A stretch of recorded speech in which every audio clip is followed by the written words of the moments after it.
to waste your time, so there won't be an intro. If we're totally honest with ourselves, Siege just doesn't offer a good spectating experience.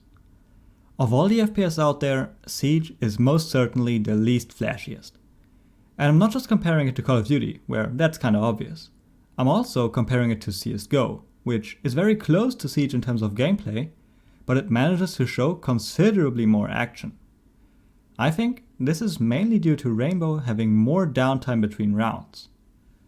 The problem is that this downtime is exactly what makes Siege unique. Because what is this downtime? It's operator select and preparation phase. And both of these are core concepts of Siege that you just can't compromise on. It is what Siege sets apart from other FPS, and it is also what people enjoy about playing Siege. So for the people that are really into Siege, this extended downtime between rounds isn't a bug, it's a feature. You want to see the sophisticated strats that are created in a prep phase. But what about the people that are not yet that into Siege?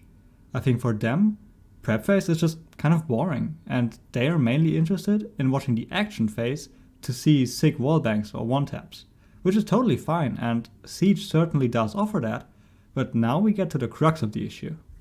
In order to see those one-taps and wallbangs though, the observer would need to catch them on camera first. But the current spectator system is quite frankly garbage. And I'm honestly convinced that this is the #1 reason that is holding Siege back from being a more popular esport.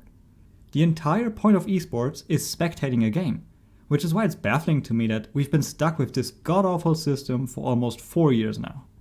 In case you're wondering why exactly I and many other people in the scene, especially the guys that are actually controlling the camera, think that a system is bad, here are a few things. There is no free cam, there is no minimap, there is only one spectator slot for online matches, and there is no way to save a match so that you can watch it back from another perspective. These shortcomings of the system necessitate a poor viewing experience. Look at this for example. The observer is focused on server, which makes sense because that's the area of importance, but that makes him miss these crucial kills. Nora Rango manages to retake main stairs, and usually that is the round deciding play that you definitely want to catch, but we just missed the most important part. And the sad thing about it, realistically speaking, there is no way for the guy controlling the camera to catch that, because the system just doesn't give him the tools to do so. Obviously, this is just one example, but things like these happen all the time in Rainbow, and they make the viewing experience considerably worse. But instead of flaming the system for the rest of the video, I want to talk about the guys behind the camera who are using the system and are doing a great job of getting the most out of it.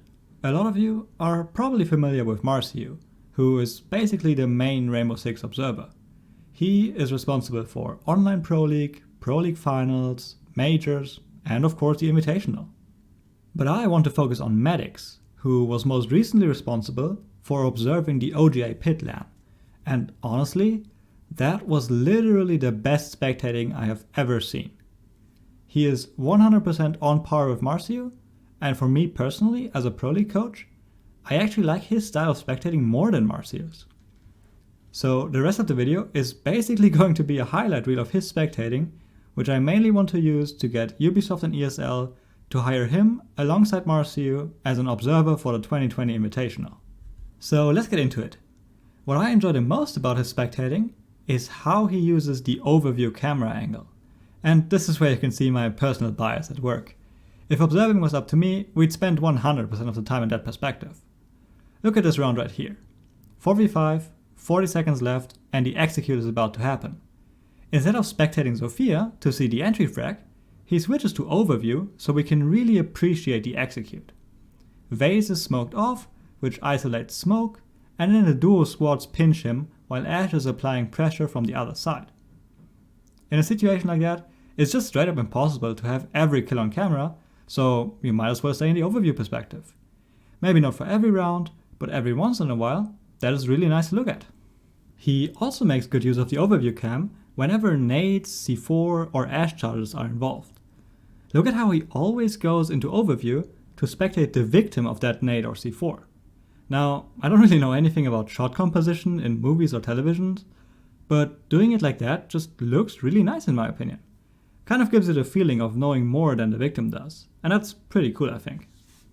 But apart from the fact that I really like his style, it's also obvious that he has extensive knowledge about the game. Look at this round right here.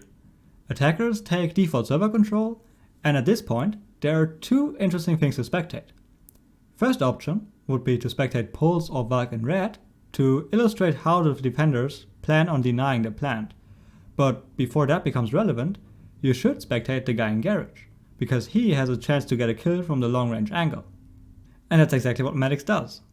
Like, imagine if you spectated Pulse instead of Maestro here, and you would only see the Maestro kill in the kill feed. I can guarantee that at least 50% of the casual viewers wouldn't understand how that kill was possible.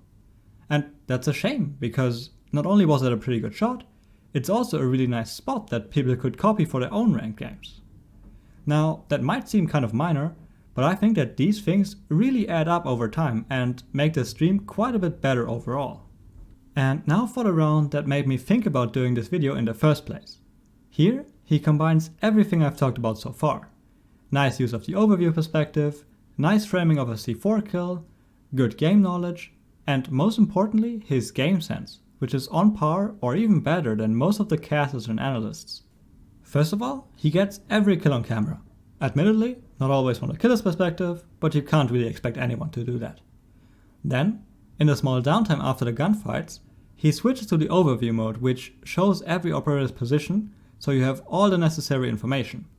And then, he also demonstrates really good game sense.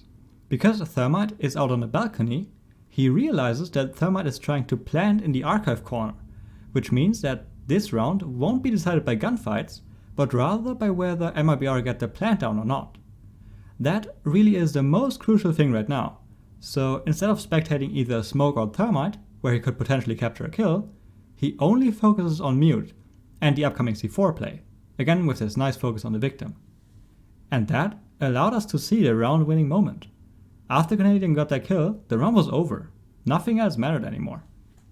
I think that this whole round was just really well spectated, and I hope that it and the rest of the video were able to convince you that Maddox is a top tier observer who deserves to be in Montreal for the 2020 Invitational. If you agree, spam hashtag Maddox for Invitational on YouTube, Twitter, Twitch and Reddit. Just kidding, don't do that, that's stupid. Anyways, thanks a lot for watching.